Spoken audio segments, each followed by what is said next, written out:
and leave here.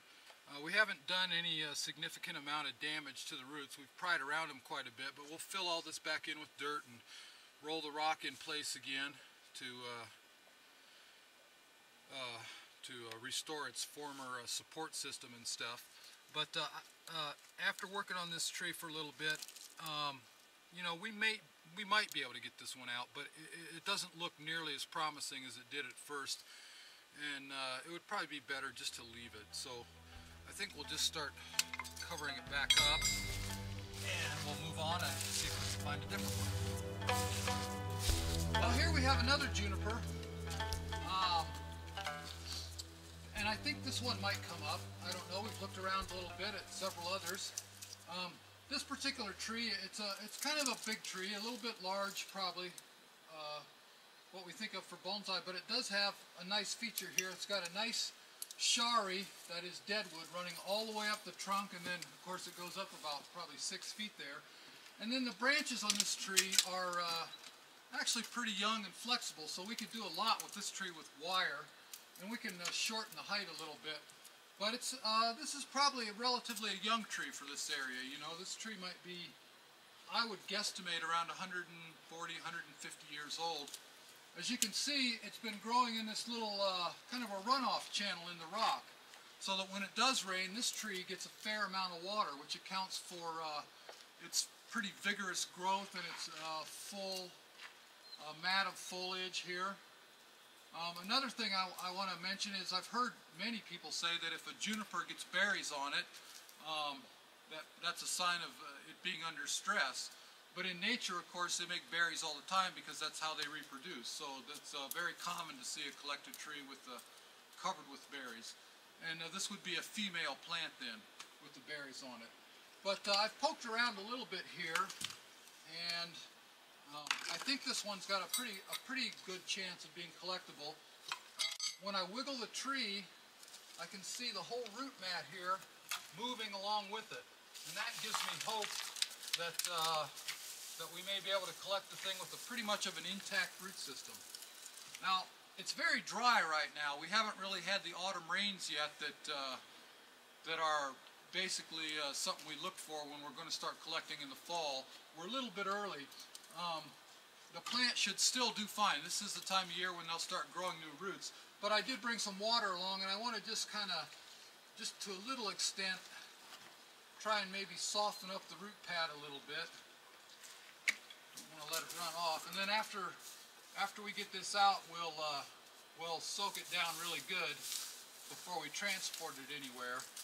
But this might just help take a little bit of the brittleness out of those dry roots. So the first thing I'm going to do here, I see that we got some rocks kind of around the base of the root system, and I want to remove that stuff because if I lift the plant with those rocks in it and they fall out, that can just completely tear up the root system.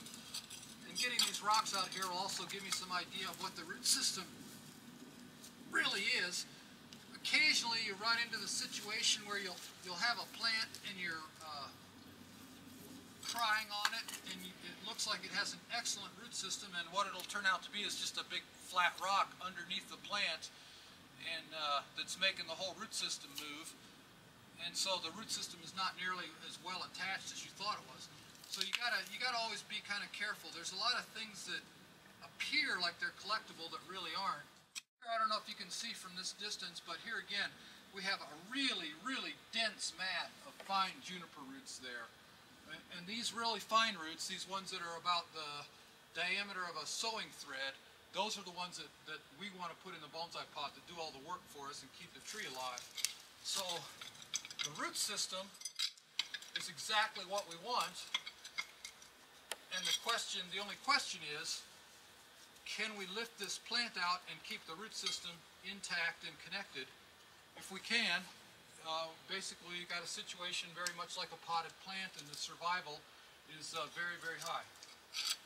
So what I'm just going to keep doing here is just kind of prying around a little bit, trying to see the limits of this root system and find out where is it anchored to the rock.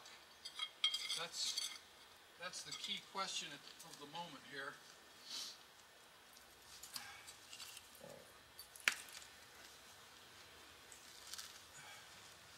And when I'm doing this, when I'm working on these trees and digging around the roots, I always try and keep in mind that the tree may not come out.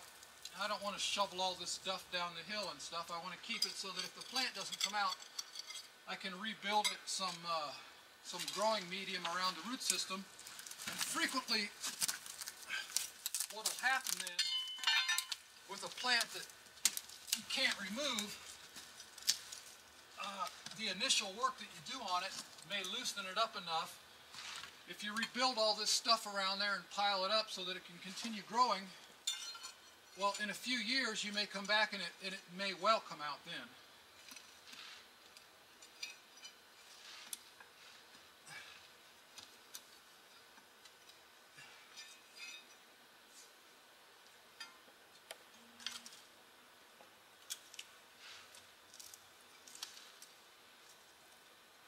So it kind of appears to me that the plant's mainly attached somewhere right up here at the top, which in general, what I have found over the years when you're collecting plants that are growing on a slope like this, the root system is never going to run downhill. It always runs back up into the channel. And so the roots that you're going to need to find and disconnect are usually almost always going to be uphill from the plant if it's growing on a slope.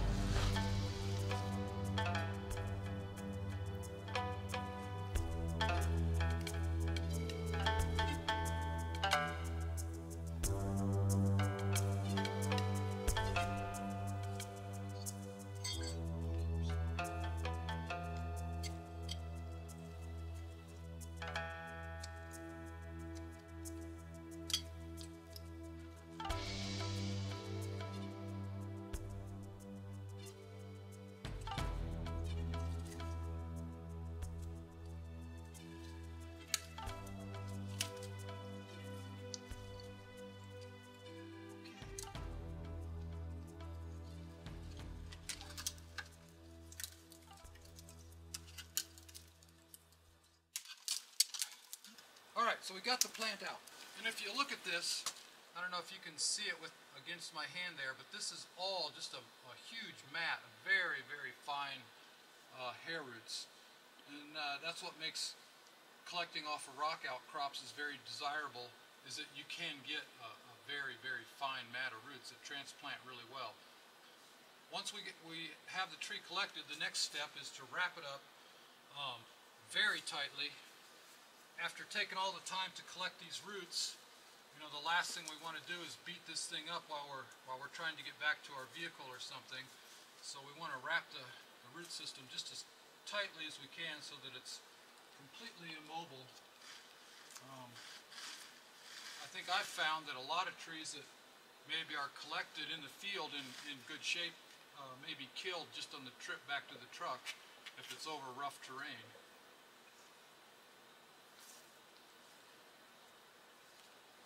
So we just need to wrap the thing up very securely.